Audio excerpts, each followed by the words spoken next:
somebody said you can't learn anything in anime. And I'm just like, this person has either never seen anime or they don't know how to pick out things that they can use in their day-to-day lives, whether if that's for their personal life or their career. And I think because I saw that comment, I now want to make it my mission for every Monday to be a anime life lesson slash life hack, because I've been watching anime for quite some time and I have picked out a bunch of lessons, things that I've implemented in my life that made me a better person. And people are always saying, why are you so deep? How are you so emotionally intelligent? And I'm like, it's because of anime. So it's like, if I can help people understand these stories well enough to create a better version of themselves or get them to where they want to be in their careers, that's just dope. So I think I'm going to start off with one, Demon Slayer. Now, the reason why I chose Demon Slayer is because one, a lot of people say that that story is lackluster and you really only go there for the visuals and the fight scenes. But I'm like, there's a lot of lessons you can unpack from that. And then two, the movie's coming out this weekend. So if you don't got your ticket, definitely go get your ticket. It's just going to be crazy. I mean, I wish they rolled out the red carpet like they did for the previous seasons, but it is what it is. But let me get into the first lesson. Now, the first lesson I'm going to say is you don't have to be good at everything. Just pick one thing and be the master at that. Now, we all know who's the master of one particular technique, one particular skill, and that's Zenitsu. He doesn't know any other breathing styles for his blade. And at first, he was very upset about that because every demon slayer knows, at least four or five. I mean, Tanjiro out the gate was at least popping out three or four, you know? But after looking at his flashback, his teacher was like, that's okay. Just master that one breathing style. And it's like, as we see that in the show, it's like he's just a threat to be reckoned with. And now that he's in serious mode in the movie, I can only imagine the damage he can actually do now that he's more serious and he has fully perfected this technique. So in the real world, when it comes to mastering one skill set, that is how you become the best at what you do or end up achieving a lot more success. So I think a prime example of this is like, let's say you are a content creator. Stop creating content that is for everybody and pick something that is for a specific group and master that. So that way, once when you get big enough, then you could think about branching off into other categories of other industries, because you're actually holding yourself back by trying to do so many things at once. Like, think about your favorite artist. Do you think they focused on every aspect of what that music entails, or did they just focus on making the lyrics, singing and rapping? So it's like, that's what you have to do at first. Pick one thing, be very, very good at that, and then become so good that now you can delve into other lanes. For example, we have the company Apple, right? Their main focus was not to be the best computer for everybody. Their main goal was to develop something that looked the best. And because they focused on that so much, they became a top tier luxury tech product. Like, we all know that the iPhone is definitely the Gucci of the tech world, even though there are other products out there that are probably just as expensive, but they hold that perception of this is top tier. And they've done so many revolutionizing things. It's now at this point where they're slowly diving into trying to make themselves seem like they are the best in technology. Even though there's other highly, highly top competitors, now that they have that forefront of like, we're the best, we look the best, now we're going to add in some of the features that our competitors have just to show you that this is why you should keep buying it.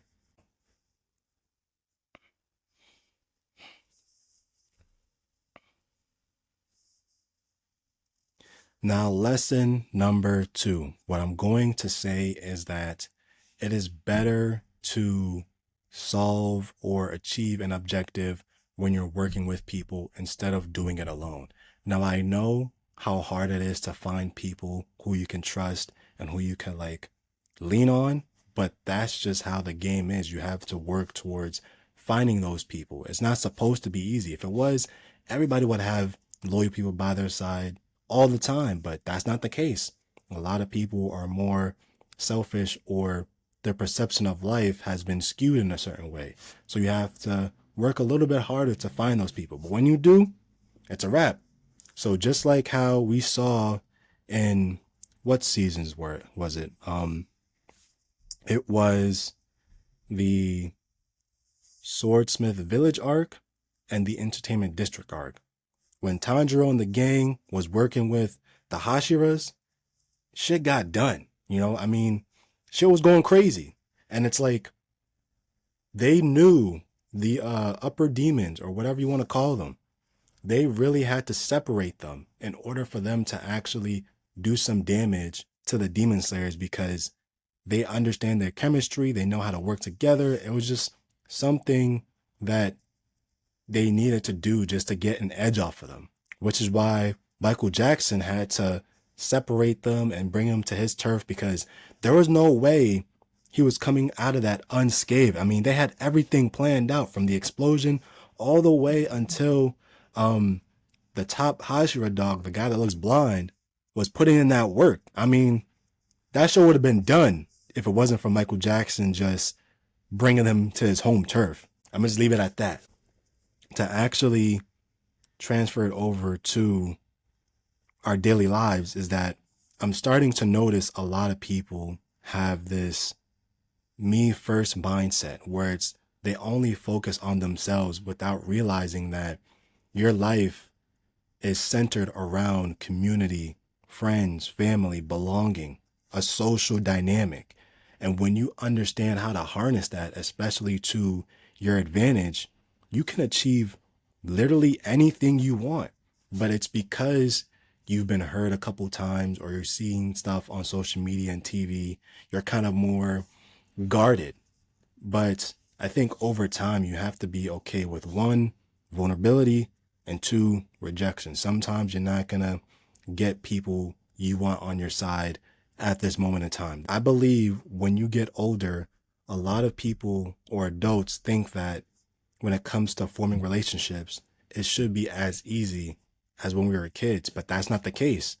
It's because our lifestyles are different, how close we are to people, like proximity wise, and our interests are completely different. We have to put in a lot more effort, right? We're not seeing these people on a daily basis anymore. We don't have the same type of lifestyles as them, or we don't have the same interests. So we have to just be more intentional with who we end up putting in our corner and keeping them there for a long period of time. So develop that mindset of a community driven, group driven, so that way you can truly get the best deal in life. Just like how Mr. B said, right? He started off with people in the beginning instead of just by himself. So stop doing things alone, thinking you're going to be at the top when nobody can truly say that they've done it by themselves. They might have put in majority of the work, but you have to rely on people and you have to realize that you're in a society where everybody works together, whether if they want to admit it or not. Okay, this is lesson number 3, right? And I think this one definitely goes a long way and it's hard for people to probably do. And it's to give others grace, especially when they don't deserve it. I mean, Tanjiro is definitely the go-to person when you think of stuff like this, because if you look at the first Mugen Train, you realize how pure of heart he is. I mean, somebody literally infiltrated his body, his soul, and his little soul spirits were telling that enemy where they should go to take out Tanjiro. Do you know how pure you have to be to let that shit ride? I'm like, damn, Tanjiro is on a different level when it comes to giving people grace and the hope that they'll do better regardless of the choices they want to make. Every fight Tanjiro has with every demon he comes into contact with, he feels bad for them. He always gives them some sort of prayer and like some sort of grace where he understands the pain that they go through, even though he doesn't know anything about them. I mean, in the Entertainment District arc, he started to notice the argument between the brother and sister demon. And it came to the point where he covered the older brother's mouth because he didn't want to have him say something he would regret. And this is like their final moments. Like you would think somebody that tried to kill me, I would just let it rock. But nah, Tanjiro was like, despite our differences, I'm gonna still give you some grace because I know when it comes down to it, you probably didn't even want this. So I'm gonna just give you a blessing, try to help you out in your last moments. And that's pretty hard. And I think in the times we're in, we have to realize that everybody is in survival mode. So they're acting this way because they're hurt, they're scared, they're trying to do anything they can just to survive. And it's like giving people grace and understanding and just thinking about what they might be going through might be either just as hard or harder than you can just like go a long way. Like despite our differences, despite me not liking you or you not liking me, I'm gonna still give you some grace. I'm gonna still, give you some blessings regardless of how I feel about the situation we were in or that we created together. Now, this next lesson, I think is kind of very subjective, or you could probably think of it as a different way to say it because we're not fighting evil, but it's never allow evil to run rampant. So I think the way that I can interpret that is never allow bad behavior to go unchecked, right? Because bad behavior can cause a lot of people um, discomfort, damage, not just to themselves, but to people around them. Because we can't be ignorant to the fact of how people do things. Like, I always hate hearing, like, I'm gonna just mind my business and keep it pushing forward. Not to say that there isn't a time and a place to do that, but if that's your automatic instinct, then imagine when the time comes when you need help and nobody does anything. So then now you're upset because everybody has that same mindset as you is like, I'm gonna just stick to myself, mind my business. I'm gonna let this behavior run rampant. I don't think you should allow stuff to like happen, especially in your presence. And that's what Demon Slayer is all about, right? They make sure they take out these demons before things go crazy. And I think this is probably a lesson I might say a lot throughout multiple anime lessons and life takes every week. And it's just to be your authentic self and be proud of who you are. I don't think many people are proud of who they are or their past decisions because they feel so attacked when people bring it up or when people put a spotlight on it.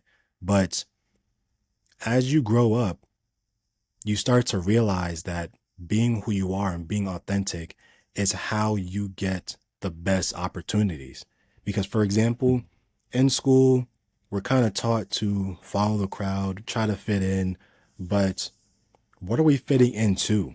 We have to make sure that we don't lose ourselves in the process of trying to fit in. But then when you get older and you try to get a career or job, what do they say? Be yourself, step outside of the box. So it's kind of like we have to unlearn a lot of the stuff that they programmed us to do just to accommodate their needs. But what about our needs? What about the things we want to achieve in life, whether if that's something very simple or very complex? So you have to be willing to be vulnerable with the people around you, even if they might pick on you, they might make fun of you, they might, you know, make you a pariah, whatever the case is, just be authentic, be yourself, and you're going to find the right people. Just like how a lot of people gravitated towards Tanjiro because he was himself, regardless of what situation he was in. I mean, I remember this one scene when he was in the training arc, like the last season, and he met the dude that stabbed Nezuko. And he was like, I respect you, but I don't like you. Just to keep it 100. I'm just like, damn. That's what I'm talking about, Tanjiro, because when it comes to a lot of MCs, they're low key a pushover. So with his architect type or like his character style, Tanjiro is a very kind person, but he's not nice. And I think the difference between nice and kind is that nice basically is a front of your actual intentions and feelings. They like being nice basically means that you tolerate or you're trying to be like agreeable, but being kind is just being genuine. Like you genuinely want to do this stuff. But that is my anime life lessons, life hacks. What did you guys think? Comment down below, leave me a message, whatever, and go see the new Demon Slayer movie. Let me know what you guys think. I'm definitely gonna go see it. And if anyone wants to go see it with me, let me know. I'm willing to see it a few more times, right? Because this is like the only time I'll actually go to the movies to see something because the movie industry is dead, but that's a whole nother conversation. Check you guys out later.